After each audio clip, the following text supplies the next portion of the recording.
पण वाघ चौरे आहेत.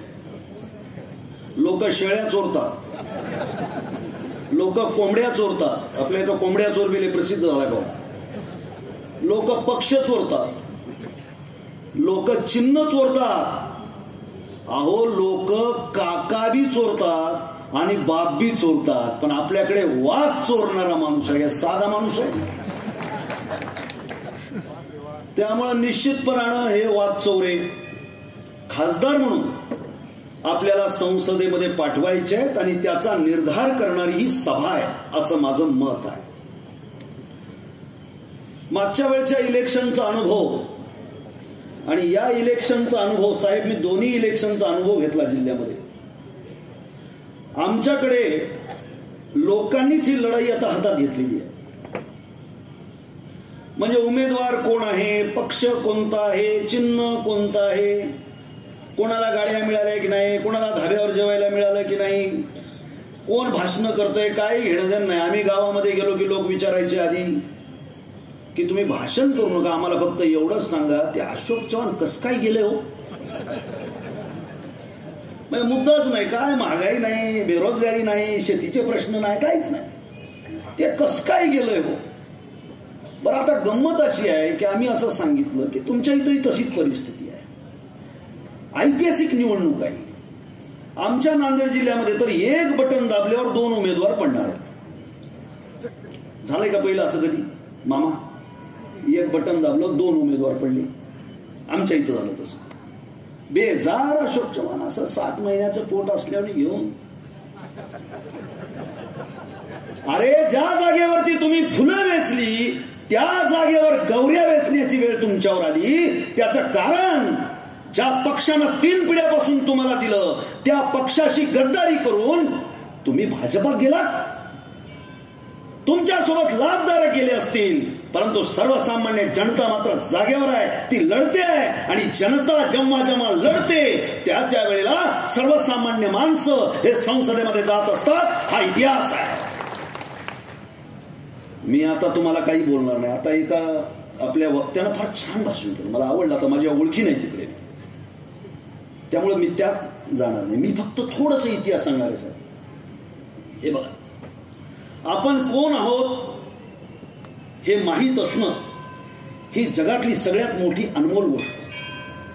जसं मी आता उल्लेख केला यांच्या कौटुंबिक लेगसीचा. साहेबांचे वडील समाजवादी होते, माझे आजोबा स्वातंत्र्य सैनिक होते. 3 पिढ्यापासून आम्ही समाजवादी विचाराचे आहोत. आम्हाला सुद्धा आमिष आली. आता साहेब आहेत ते तर आमच्यासारख्या सामान्य कार्यकर्त्याला आमिष आली. ढकलू ढकलू ढकलू ढकलू चला भाजपकड, काही की मिळेल, हे मिळेल, ते मिळेल. त्यांचे फोन येत होते, याही वेळेला तुम्ही फक्त घरी बसा, काही करू नका, आमच्यासोबत राहा. त्यांच्या पायाखालची वाळू सरकलेली आहे. परंतु आम्ही केवळ पक्षाचं काम करतोय म्हणून थांबलो नाही. आम्हाला हे माहिती आहे की आम्ही कुणाचे वारसदार आहोत. अरे ज्या छत्रपती शिवाजी महाराजांच्या राज्याभिषेकाला ज्या औलादींनी विरोध केला, जी होळकरशाही गिळंकृत करण्याचा प्रयत्न ज्यांनी केला आणि विठोजी होळकरांचा खून शनिवार वाड्याच्या पुढे ज्या औलादींनी केला, ज्या औलादींनी राष्ट्रपिता ज्योतिराव फुलेंच्या अंगावरती मारेकरी धाडले, ज्या औलादींनी राजर्षी छत्रपती शाहू महाराजांचं वेदोक्त प्रकरण काढून त्यांना क्षुद्र म्हणून हिणवलं, त्यांचे आम्ही वारसदार आहोत का सावरकर, गोळवलकर आणि गांधीची हत्या करणाऱ्या गोडसेचे आम्ही वारसदार आहोत? हे ठरवण्याचं इलेक्शन आहे. कुणाचे वारसदार आहात तुम्ही? गांधीजीच्या आहात, शिवाजी राजांच्या आहात, अहिल्यादेवी होळकरांच्या आहात, शाहू महाराजांच्या आहात, ज्योतिराव फुलेंच्या आहात, बाबासाहेब आंबेडकर आणि अण्णाभाऊ साठ्यांच्या वारसदार आहात का तुम्ही सावरकर, गोळवलकर आणि गोडसेंचे वारसदार आहात? हे एकदा आपल्याला सांगण्याची गरज आहे. म्हणून आता त्यांना माहित झालं जनता आपल्या बाजूला नाही. आता त्यांनी सुरू केलं 400 पार. 400 पार? अरे बापाची पेंड आहे, कसे जाणार तुम्ही 400 पार? या महाराष्ट्रामधला संख्येनं बहुल असलेला मराठा समाज आता त्यांच्यासोबत नाहीये. आमच्या इकडे तर दरवाजेच लावून टाकले. तर तुमच्या गावात वेगवेगळ्या खेड्यातून लोक आलात की नाही? तुम्हाला खरोखरच राग येत असेल. 70 वर्षाच्या राजवटीमध्ये काँग्रेसचा राग आला, अँटी इन्कम्बन्सी असते. परंतु 10 वर्षामध्ये किती असावं?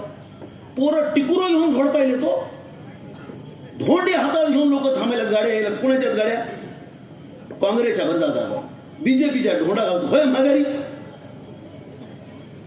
10 वर्षामध्ये जनता हातामध्ये टिकुरो घेऊन, हातामध्ये धोंडे घेऊन थांबली. याचाच अर्थ असा आहे बघा की महाराष्ट्रातली जनता सुज्ञ आहे. ज्या ज्या वेळेला महाराष्ट्रावरती आणि देशावरती संकट येतं त्या वेळेला ताठकणा घेऊन, छातीचा कोट करून आपले पूर्वज उभे टाकले. आपल्याला देखील उभं टाकायचं आहे आणि त्याची शपथ या ठिकाणी महादेवाच्या चरणाशी साक्ष घेऊन आपल्याला घ्यायची आहे.